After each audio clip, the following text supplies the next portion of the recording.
Chapter 14. Jess gathered her courage in the hallway before opening the door.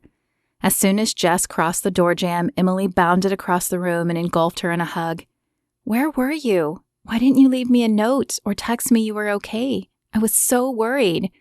The words streamed out of Emily's mouth with a rapid-fire intensity. "I'm sorry," Jess said. Was she really going to tell Emily? What if Emily hated her afterwards? What if she no longer wanted to be friends? Jess shook her head to clear the thoughts.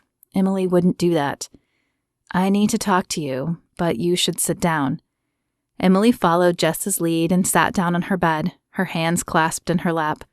Jess opened her mouth to speak, but then decided evidence would be more powerful.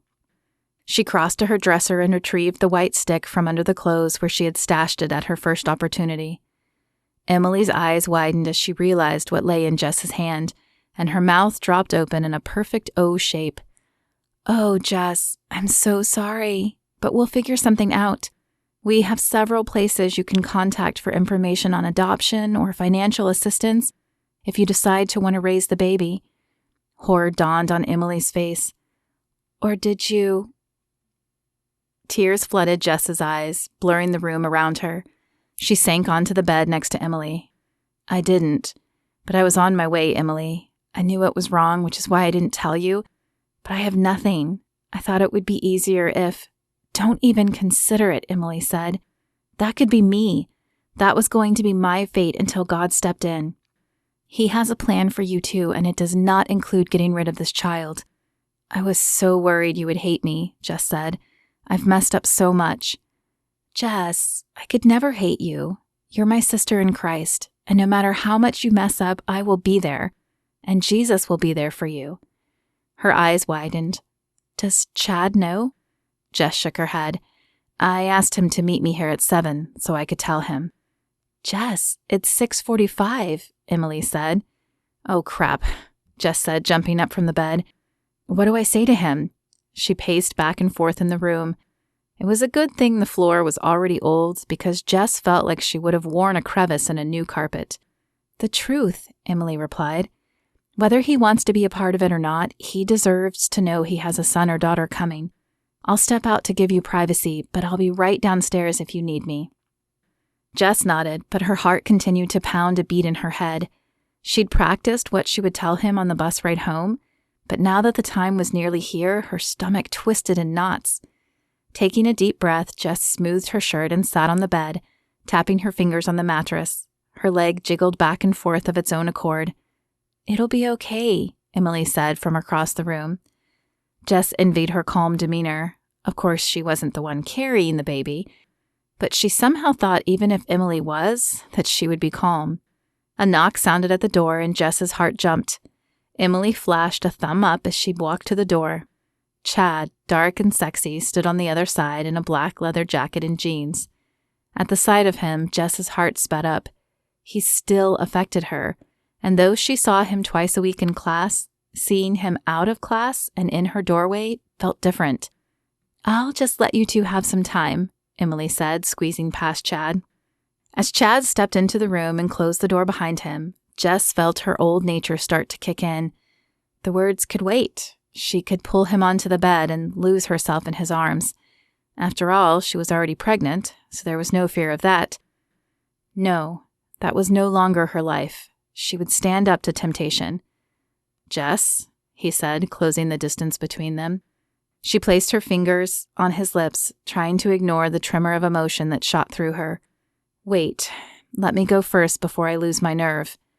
Chad nodded and reached for her hand, but the smell of his cologne was intoxicating. Jess had to distance herself. She crossed to the window, gathering her thoughts before turning to face him. Okay, you remember when we—" She looked down at her hands and then at her bed, unable to verbalize the act, but he understood and nodded, prodding her to continue. "Well, I'm pregnant."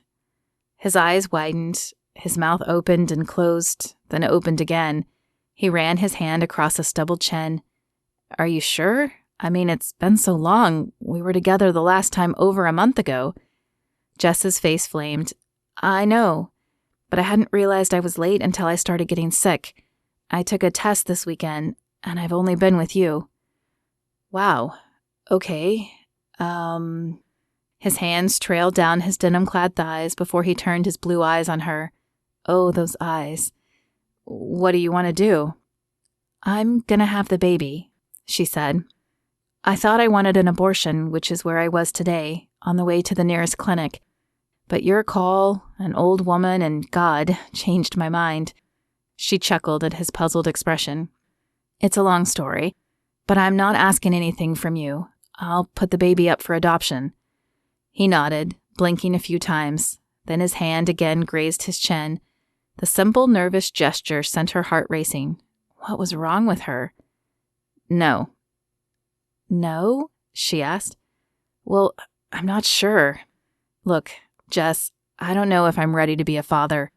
I didn't even think I wanted a relationship, but I can't stop thinking about you. I've been making some changes in my life too, and I'm sorry for the way I treated you the last time we were together.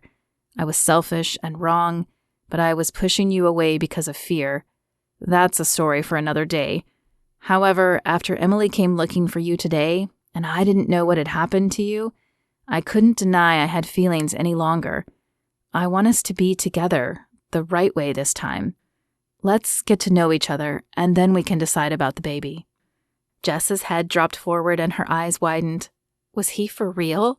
She had thought he would push her to have an abortion, or run screaming at the very least. But here he was telling her he had feelings for her? I don't know, Chad," she managed to stutter. "I mean, I'm not the same person. Jesus is a part of my life now, and I'm trying to live the way he wants me. And you?" She stepped back as he approached her, but there was nowhere else to go.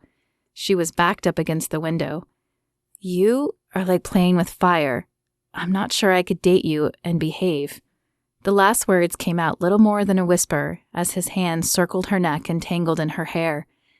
"I'd like to try," he said in a husky voice before claiming her lips with his own. As Chad left Jess's room later, fear and elation cycled through his veins. Kissing her had been amazing. He had definitely missed it. But his desire for her hadn't changed, and it had been hard to stop himself this time. So hard. The bed was right there, and her scent had driven him crazy, but he had refrained. However, he knew more time spent together would mean more temptation to face. He would have to give that to God. It was funny how the thought of losing someone made everything so clear. Not only had he decided he wanted a relationship with Jess when he heard she was missing, but he had wanted to talk to God then too. As he crossed the campus, he wished Kyle was still here to talk to. He might have been younger, but from his journal he appeared to have his life more together than Chad did. When he got back to his room, Chad pulled Kyle's journal out of his desk drawer and sat down to read it again. His brother's words had been so full of wisdom, and as he read over Kyle's entries of dealing with his own temptation around Stephanie, Chad knew what he had to do. "Jesus, I know I wandered, and I thought I could do things my own way, but I realize I need you. Forgive me for sinning, and help me to follow your way now. Give me the strength to resist the physical temptation, and show me how to be a man of God." As he finished the prayer, Chad looked back down at the journal. At the bottom of the entry Kyle had pinned, "Pray unceasingly." "Okay, God," Chad thought. "I'll pray and trust that you'll show me the way."